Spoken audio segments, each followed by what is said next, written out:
Just nabangga yung sakyan natin nung na-UP. Pero natin DIY para mabalik.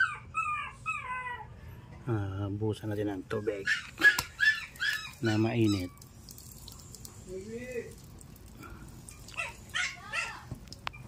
Ang laki.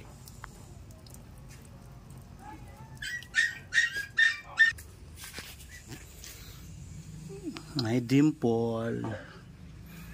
Balik natin.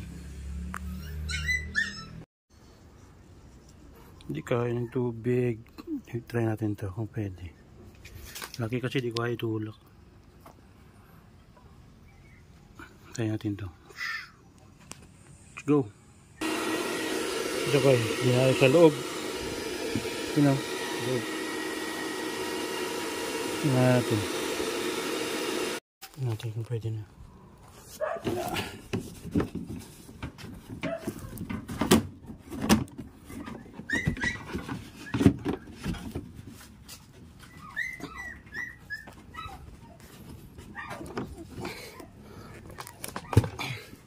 Yun. Tapos na. Yun lang. Okay. Ito na lang yung may bitak. Ang UP, wala na. Okay na.